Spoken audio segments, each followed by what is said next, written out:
నేనుండే చోటే నువ్వు ఉండాలి. ఎందుకో నీకు తెలుసు. కమ్మని సార్ ఎప్పుడు నీ పక్కనే ఉంటారా? నువ్వు ఉండే చోటే నేను ఉండాలి. ఎందుకో నీకు తెలుసు.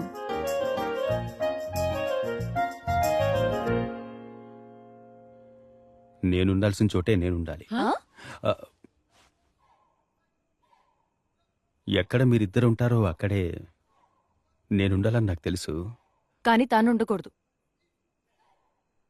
నా కుటుంబంతో నేనుండే చోట తనెలా ఉండగలదు రాంబో? ఎలా ఉండగలదు?